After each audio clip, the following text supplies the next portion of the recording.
وی نمیگیرد، لباس های بی نماز دارم گفته پیش وی نمیگیرد. 5 وقت نماز اگر کسی ادا میکند وی در روز قیامت نجات دارد از عذاب خداوند و برای خود دیپلم دارد. برای خود دیپلم دارد. چگونه ای که ما و شما در دست یک دیپلم میگیریم، یک حجت میگیریم و در هر کارخانه ای که میرویم و نگاه میکنن که در اصل ما خواندگی هستیم و ما را در همون کارخانه قبول میکنن، این نمازها برای ما و شما انا همون دیپلم میشود، انا همون حجت میشود. در دست ما میدهند، این کلید بهشت میشود. این ما و شما نشان میدهیم، ملائکه ها ما و شما را میگن داخل شوین در جنت. اگر همین اجازت نامه در دست ما و شما دادن نشود، ما و شما وارد جنت نمیشویم. کسی 5 وقت نماز دارد، تصور کند که خدا وی چی داد؟ اجازت نامه ورود جنت داد. لیکن در دوام حدیث گوش می اندازیم و من لم یحافظ علیها، لیکن کدام بدبخت و ناشکری که 5 وقت نماز نمیخواند، 5 وقت نماز در سستی دارد، در 5 وقت نماز بی پروا است، لم تکن له نورا ولا برهانا ولا نجاتا و کان یوم القیامت مع فرعون و هامان و ابی ابن خلف. چه وعیدی سخت است، چه ارزنده هستند این طایفه بی نماز. رسول اکرم گفت کسی که 5 وقت نماز نخواند، این نعمت پروردگار در کفران کرد، ناشکری کرد، اینها در روز قیامت نجات ندارند، اینها در روز قیامت اجازت نامه ندارند، بلکه اینها چیکار میکنند؟ اینها روز قیامت پدرشان وارثشان فرعون است. فرعون فقال این ربکم الاعلا، این بدبخت گفته بود من خدا هستم. بی نمازها همراه فرعون هستند. هامان گفته کی را میگن؟ وزیر این بدبخت، وزیر فرعون هامان بود. کسانی بی نماز همراه هامان هستند و کسانی بدبخت بی نماز همراه ابی ابن خلف هستند، دشمن سرسختترین پیغمبر ما و شما. کسانی بی نماز در بعض روایت قارون هم آمده است. آدمای بی نماز همراه قارون هستند. من میخواهم که شمس الدین ذهبی را همراه بعضی از مفسرین، چرا پیغمبر خدا فرعون گفت، چرا پیغمبر خدا هامان گفت، چرا پیغمبر خدا قارون گفت، چرا پیغمبر خدا ابی ابن خلف گفت، چرا گفت؟ این عبرت است. میگوید اگر کدام پادشاهی که نماز نمیخواند وی همراه فرعون است، زیرا فرعون چی نگذاشت که نماز بخواند؟ سلطنت، پادشاهی نگذاشتش که وی نماز خواند. هر پادشاهی که در دنیا نماز نمیخواند وی همراه فرعون است، گفت شمس الدین ذهبی و دیگر مفسرای قرآن. و کسی که برای چی هامان ذکر شد؟ هامان وزیر بود. کدام وزیری که نماز نمیخواند وزیری او سبب میشود و وی بی نماز از دنیا میگذرد، وی همراه هامان است. قارون چرا ذکر شد؟ وی ثروتمند بود، وی بی نهایت میلیاردر بود، وی در همون بانک های شویتزاریا بگیم پول داشت، مال داشت. وی برای چی ذکر کرد پیغمبر؟ برای آنکه کدام انسانی که میلیاردر است، کسانی که ثروتمند و دولتدار هستند و همین ثروت و دولتشان مانع شد و آنها را نگذاشت که نماز خوانند، و همراه قارون است.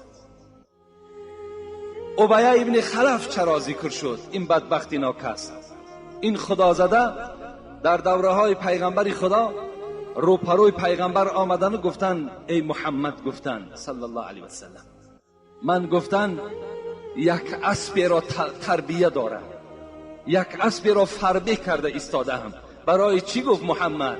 گفت برای هلاک تو ای محمد.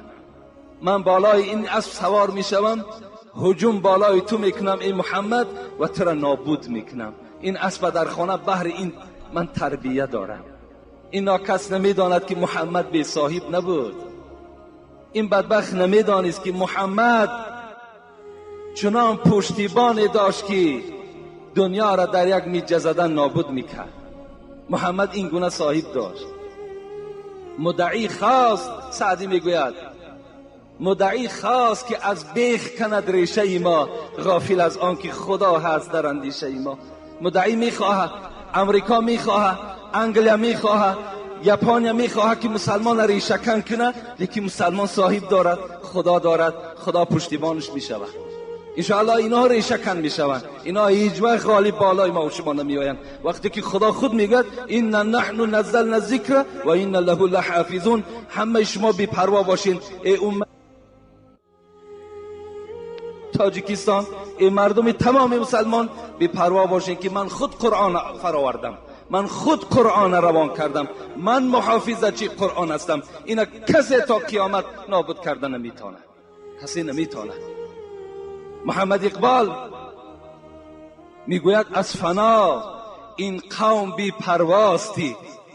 محمد اقبال خدا رحمت کرد، من اون زیارت کردم. میگوید از فنا این قوم بی پرواستی. برای چی ما بی پروا هستیم؟ برای چی بی پروا هستیم؟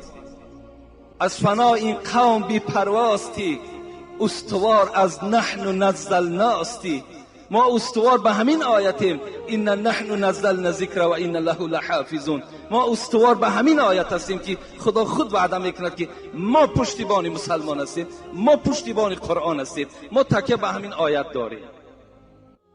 از فنا این قوم بی پرواستی، استوار از نحن نزلناستی. تا خدا ایطفی او فرموده است، از فسودن این چراغ آسوده است.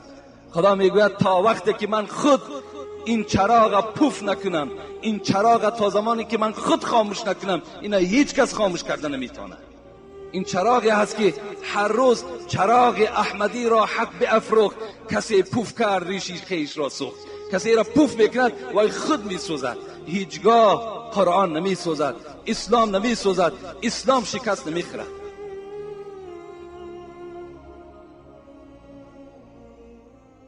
این ابی ابن خلف فکر کرد که من این اسب تربیه کرده ام، قطعی محمد را هلاک میکنم. چی میداند که از دست محمد او هلاک میشود؟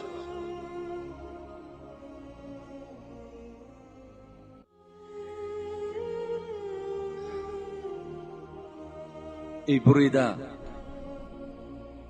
ای بریده آن لب و حلق و دهان،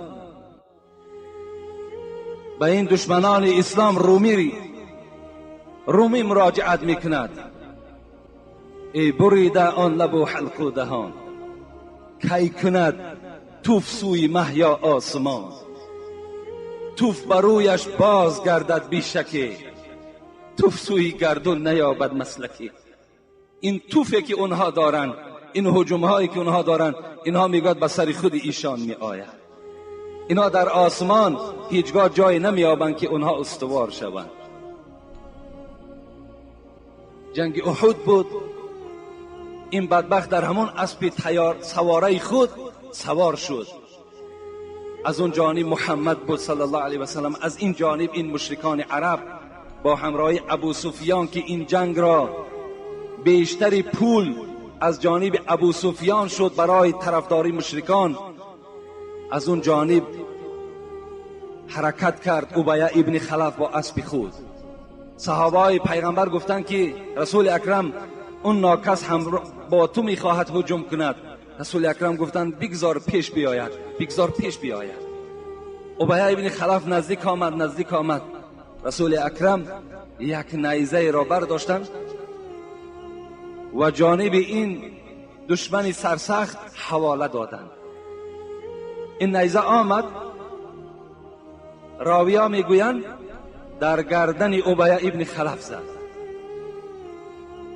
از ضرب سخت محمد ابی ابن خلف بر زمین زد و از جای خود خیست، در اسب سوار شد و پس گشت، از میدان جنگ برآمد.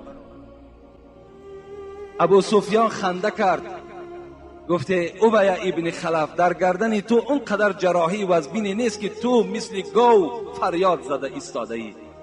گفت ابو سفیان، گفت قسم به لات و عزا، وای به خدا باور نداشت، به همون هیکل ها باور داشت.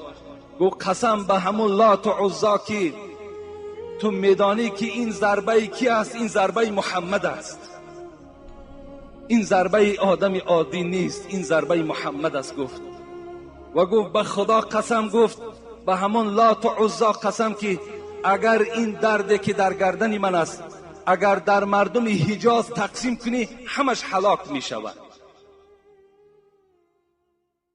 و این اوبیا ابن خلف با همین داد و با همین فریاد بدبخت از دنیا گذشت. روز قیامت بی‌نمازهایی که به تجارت مشغول بودند و تجارت اونها را نگذاشت که اونها نماز خوانند، اوبیا ابن خلف تاجر بود، در زیر بیرق اوبیا ابن خلف میخیزند. کدام تاجره که امروز نمیخواهد یا اینکه دکان نمیتواند که در او را دروازه او را بپوشد و نماز جمعه خواند و نماز 5 وقته خواند، فردای قیامت در زیر بیرق این ناکس، این نالایق اوبیا ابن خلف سر میبردارد. چی ناخوب است، چی زشت است، چی شرمندگی هست که آدم در زیر بیرق فرعون، در زیر بیرق هامان، در زیر بیرق قارون، در زیر بیرق اوبیا ابن خلف خیزد. چی خوش است که ما و شما در زیر بیرق محمد اگر سر بردارید. چی خوش است که اگر ما و شما در زیر بیرق ابو بکر اگر سر بردارید. چی خوش است که در زیر بیرق عمر که در محراب از دست فیروز ابو لولوی مجوسی زده شد، روده ها برآمدند، حضرت فریاد زدند آیا عبدالرحمن ابن عوف هست؟ گفتن هست. گفتن پیش در آمد حضرت در همون حالت از پس عبدالرحمن ابن عوف نماز خواندن عمر ابن الخطاب، در حالتی که روده های مبارک کشال بدن، نماز خواندن، تمام کردن. اونها مثل ما و شما مثل دانچین، مرغ دانچین نماز نمیخواند، بلکه 2 رکعت نمازی او ساعت دوام میکرد. حضرت طاقت کردن نماز خواندن. چی خوب است که ما و شما در زیر بیرق عمر سر برداریم. چی خوب است اگر ما و شما در زیر بیرق عثمان سر برداریم. چی خوب است اگر ما و شما در زیر بیرق علی سر برداریم. این برای ما و شما خوب است. خوش به حال همون خانواده ای که اصلاح شده است، خوش به حال همون زن و مادر و کودکایی که در خانه سحر میخیزند، با یک حالت وزنی چشمها را میشکند، خواب اونها را غلبه میکند.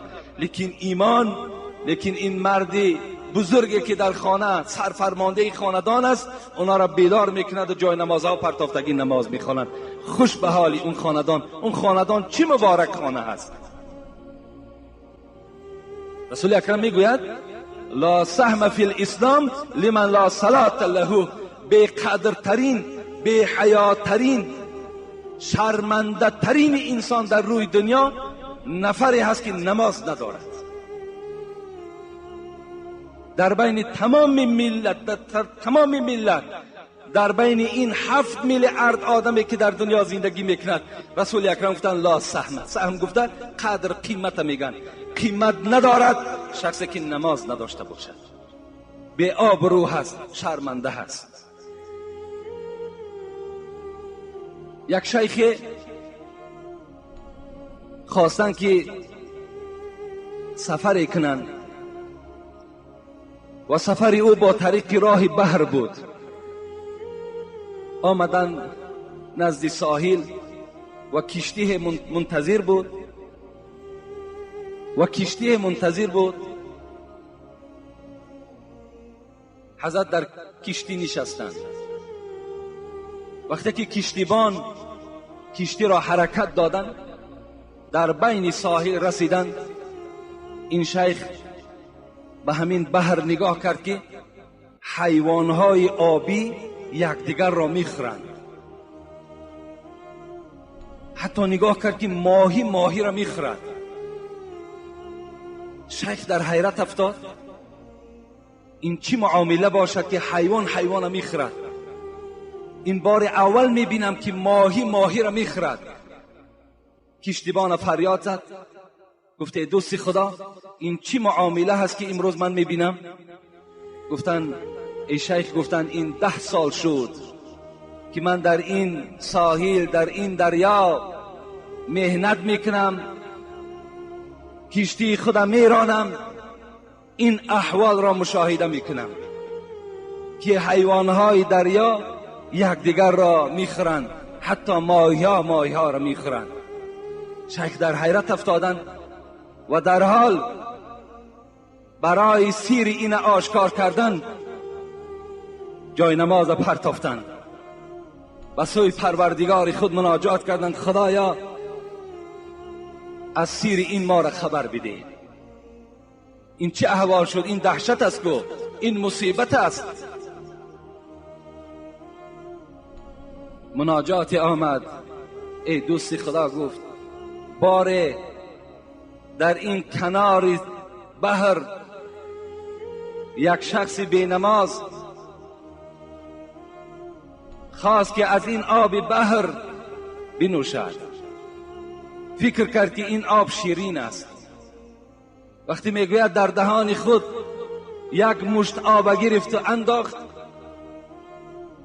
و دهان او را نافار کرد، زیرا که آب بحر تیز است، تروش است.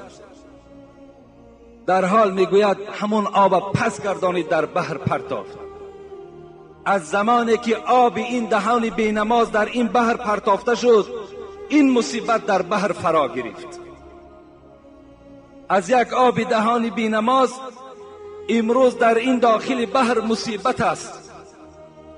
امروز حیوانها به حیوانها هجوم دارند، ماهی‌ها یکدیگر را میخورند. از چی حساب؟ از حسابی که این بینماز آب دهان خود در بحر پرتافت. وقتی که اگر آب دهان او اینقدر ضرر داشته باشد، پس وجود او در بین این بالای زمینی که دور میگردند چقدر ضرر دارد. میگوید زمین روز 3 بار به سوی پروردگار زاره میکرده است، ای پروردگارا به من رخصت بده. چی رخصت بده؟ رخصت ده که تا 3 طایفه را در قعر خود کشم، عذاب دهم. خداوند میپرسید است ای زمین اینها کیا است؟